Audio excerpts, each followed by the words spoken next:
Hello everyone and welcome to Creative Mornings here in October at Bangkok University. I'd like to welcome our guest speaker Ben. We'll be talking about our topic of the month, which is honesty. I'd also like to, as always, thank our sponsors, Bangkok University for hosting the event, Dunkin' Donuts for providing the coffee and morning snacks for everyone, as well as Creative Mornings and MailChimp, the partners who make this all possible. So today we have a special event on honesty, something that's always a part of a campus community. And I hope that Ben will be able to impart some knowledge for you and be able to share some insights. So without further ado, the floor is yours, Ben. Thank you. My talk is about honesty, but it's also about lies and fiction. So I hope you can see the connection there. I'm actually going to get you guys to do a little bit of writing later, so I hope you've brought your imaginations with you. All right, but first, we're going to play, I think I pressed this button, is that right? 2 truths and a lie. I'm going to tell you 3 things about me, and it's up to you to decide which one of them is not true. Okay? So, number 1, my name is Ben. Tough one. Number 2, I have a degree in creative writing. Number 3, when I was a spy in Cuba, I sent my boss some close-up photos of vacuum cleaner parts and told him they were pictures of a military installation.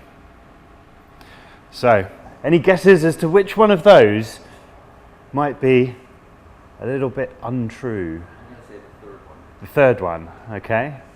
Anyone think anything different there? I'm going to have to agree. Yeah, okay. Good. Right, yeah, it is indeed the third one, of course. I was never a spy in Cuba. I don't think I've even ever taken a photograph of a vacuum cleaner, to be honest. Okay, number 2. I am from England. I'm 38 years old. No, can't be true, of course, 25, Ben. And I asked my stepdaughter's teacher to marry me, but I didn't tell her I was already married or that I had locked my first wife in the attic of my mansion.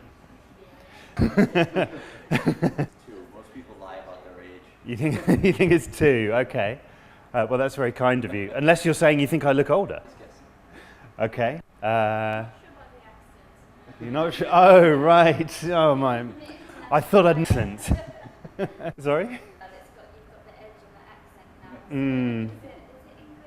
Yeah, when I went home, my sister said I sounded Australian one time, yeah. The worst thing could be said. So, number 2? I think I know too much about you. Yeah, maybe, yeah. Number 3, oh right, I see. Yeah, number 3 is untrue, of course. Okay, third time. I have a dog called Momo. I like playing squash. My school friend left a joke answer phone message that resulted in his house being surrounded by a police armed response unit. What do we think?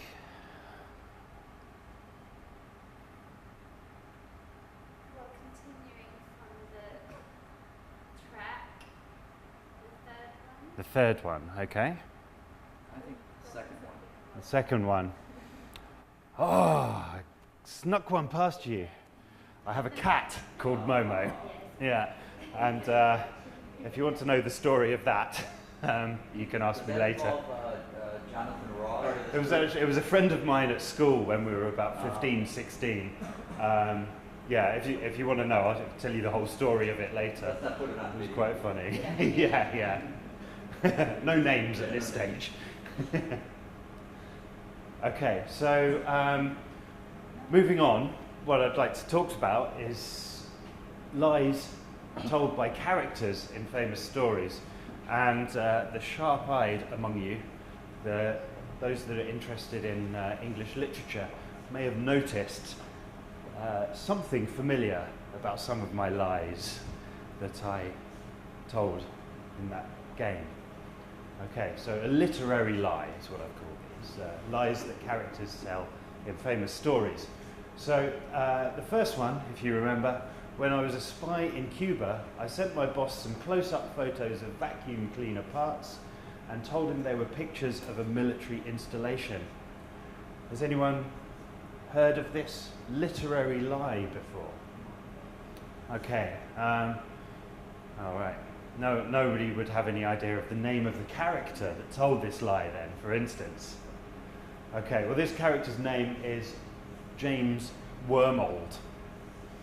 Does anyone have any idea of the book or the author? Okay. Any clues in there?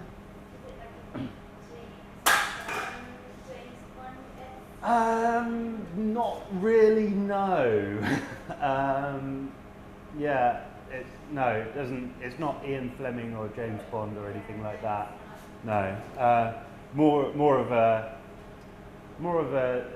literary author. This is in Our Man in Havana by Graham Greene.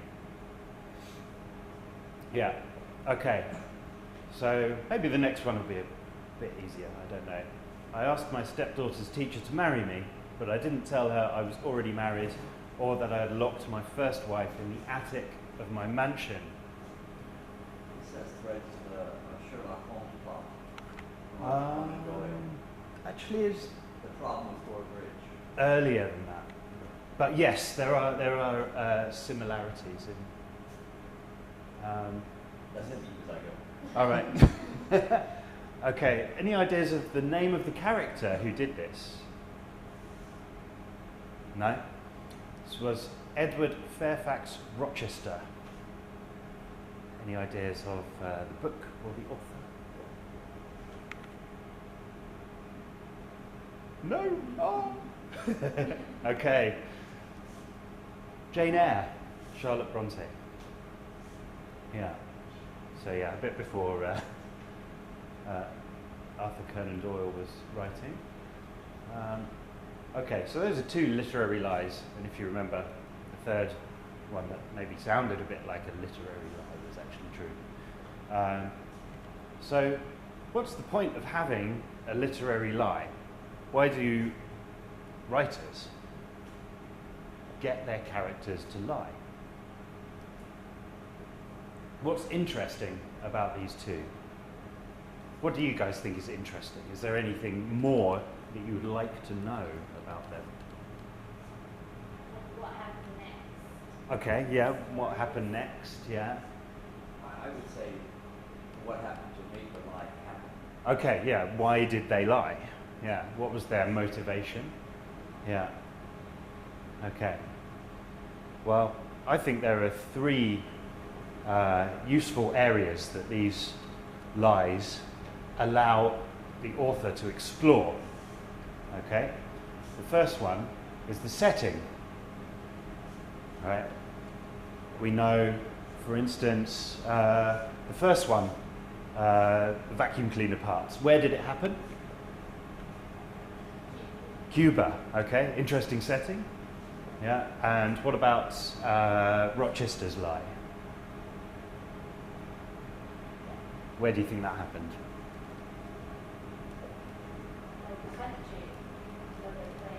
Yeah, the attic, yeah. The attic of his mansion, yeah. Okay. Is there anything important about the setting? Does the setting tell us anything more about other elements of the story or the people in it? What does Rochester having a mansion tell us about Rochester? Rich. Yeah, he's rich. Yeah, exactly. Okay. The second element is the plot. I think we covered this, you know, why did they lie? What happened next? That kind of thing. So, yeah, what happened? How did the lie affect what happened? So, yeah, what happened next? Yeah. And the third thing, and I think the most important, is character.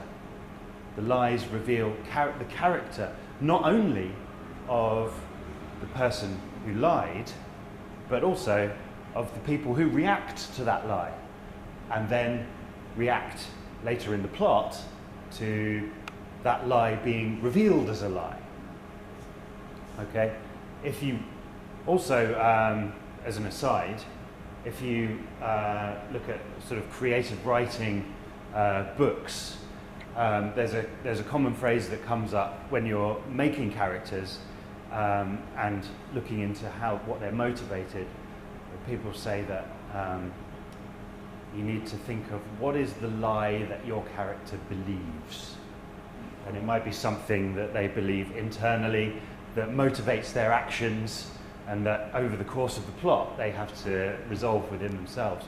Or in the case, of course, of Jane Eyre, the lie that she believes is that Rochester isn't married. Well, it's not a lie, it's just an omission. He doesn't tell her, yeah, until it's too late. And she finds out in a very shocking way. So it tells us about her. How does she react to that lie? So let's think about James Wormold. What does his lie tell us about him? What kind of person do you think he is? Why did he take photos of vacuum cleaner parts and send them to his boss back in England? Okay, so he was living the high life, perhaps. Yes. Okay. Having no knowledge of the book and believing that people's flaws create more interesting characters. Yeah. I would say that he's a troubled person who is frustrated that he's not where he should be. Okay. So when you see a lie being made up like that, I forget the name of the character they always refer to, but something witty or something like that. The idea that you're constantly inventing lies to make your life more interesting. Right. Okay. So he's trying to gain credit with his boss, perhaps, or even with his own self to make. Right. Okay. Yeah. Okay. Yeah. Okay. So actually, it's the opposite. In the book, he is kind of bullied into acting as a spy, and he's terrified because it's quite a dangerous situation, and he's supposed to go and do this sort of spying work and hire a plane and take photos of where they think military installations might be, but he's too cowardly to actually do it, and he doesn't want to do it. And yes, I think he does drink a fair bit as well. But perhaps that's Dutch courage. Yeah. So he makes up this story to make it seem like he is doing his job and make it seem like he's not so cowardly. So I think part of what you said was right in that he's trying to impress his boss that he's actually doing his job. Yeah. What does it tell us about the other characters?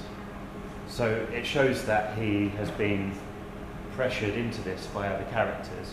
Also, he gets a lot of credit for this. It's kind of a farce. So it shows that the other characters as well are perhaps not as competent as they portray themselves to be. So what about Rochester? What does it tell us about Rochester? That he asks somebody to marry him without telling this person that he was already married and that his wife was locked in the attic of his mansion, going crazy. Pretty evil. Yeah, he doesn't sound like a nice fella, does he? Devious. Devious. Yeah. Cold. One of the worst things I fear about people is when they're cold. They don't Cold. feel Okay. anything. Yeah. Okay. What about? Well, let me tell you about how the lie is revealed to be a lie. Jane Eyre accepts the proposal, but when the day of the wedding comes, some of the family of first wife show up to the wedding and stop it from happening. Yeah, and so the lie is revealed that way. And she obviously leaves the household where she's been employed for the last few years as a teacher and goes off somewhere else and makes her way. So what do you think it reveals about her?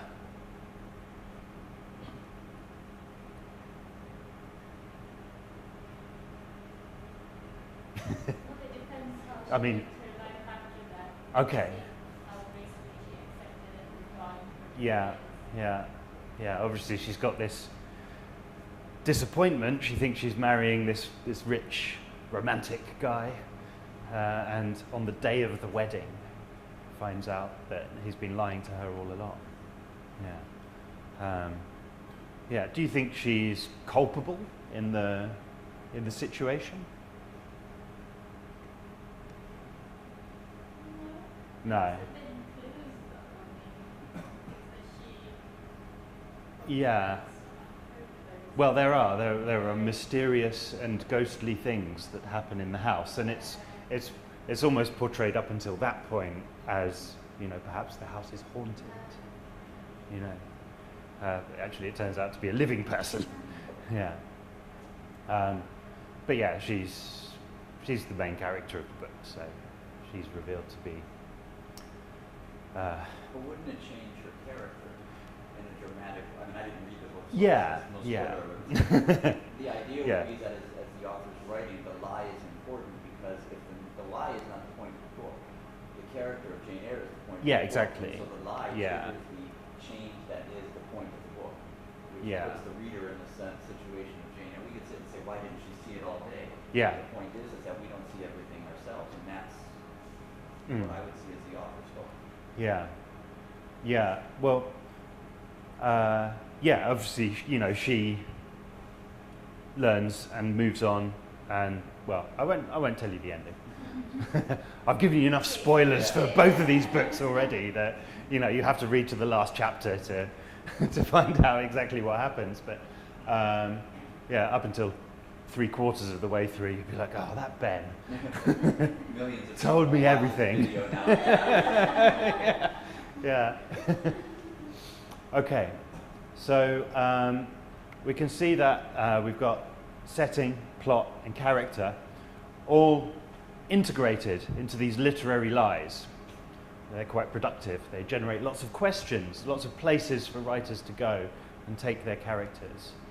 So there's my lovely Venn diagram with lies right in the middle there.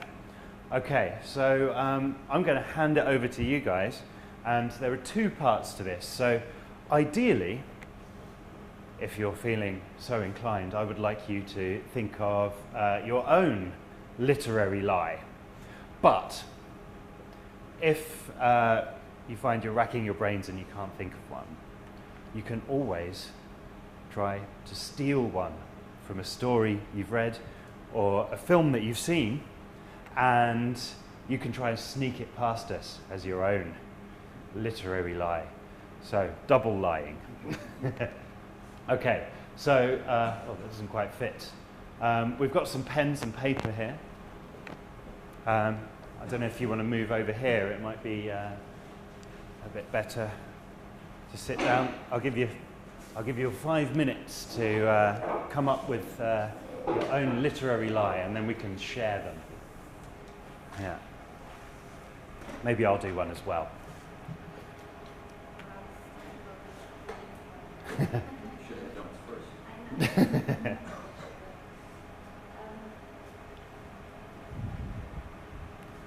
Set my timer.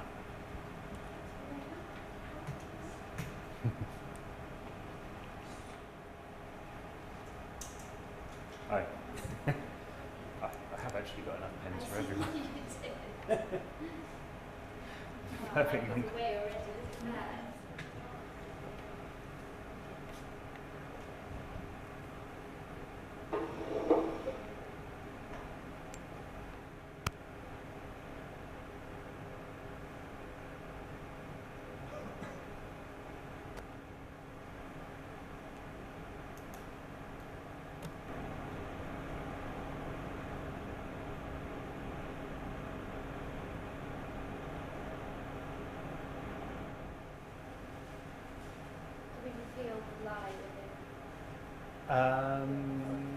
Well, you could just write like the 2 that I put up on there if you want.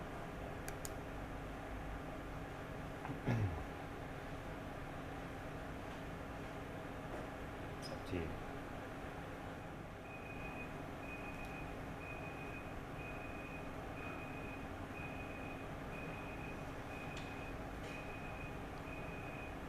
Oh, that's me. Right. Oh, sorry, I need another 2 seconds.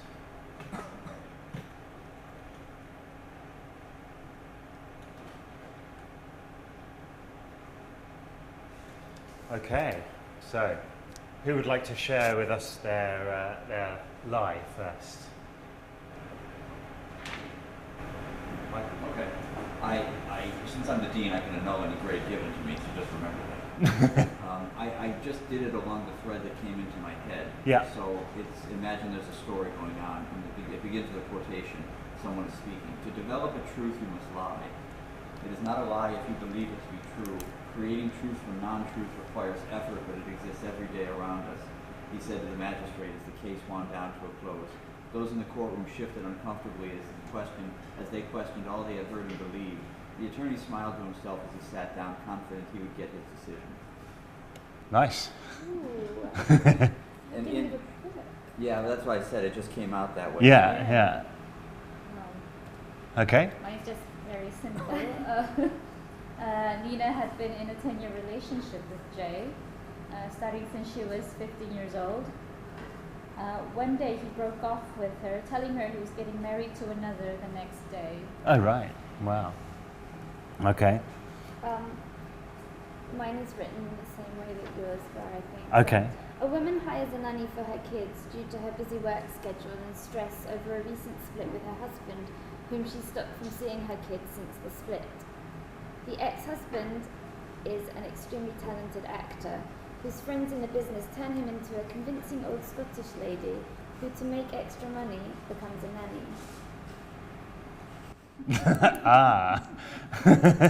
Yes. I think I know where this one might be from.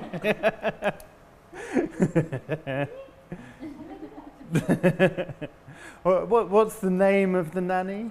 Does she have a name? Mrs. Skeptical Pyromaniac, something along those lines, is it? I can't remember really. Yeah. Okay, well, I thought of another one. I allowed a young working class man to believe I was his benefactor and that I was preparing him to marry my stepdaughter. The first one I wrote was a rich heiress led Piper to believe that she was his benefactress. Oh, really? You thought the same as me? Yeah. Yeah. Poor old Dickens gets plagiarized by 50% of the people here. Yeah. I took mine from Seinfeld. Oh, okay. Yeah. The second line, it's not a lie if you believe it to be true. Right. It's the advice George Costanza gave to Jerry when he had to take the lie detector test. Ah. And then I twisted it into the current discussion of fiction and actual news. Yeah. That's good. Yeah. It's a master. Yeah. And what about the other one that you read out? Was that your own or? Actually, that actually happened to a friend. Oh, right. Wow. Actually, it was a literary, Yeah. real life. All right. Well, yeah. Thanks very much, everyone. No problem. Thank you. There we go. Thanks for your literary lies. I'm afraid of what this has revealed about us. Yeah. Sorry, Well- we have a few well. words after this. It's revealed that I'm not afraid to plagiarize Dickens, and neither is my wife. All right. Well, thank you very much. Thank you. Yeah.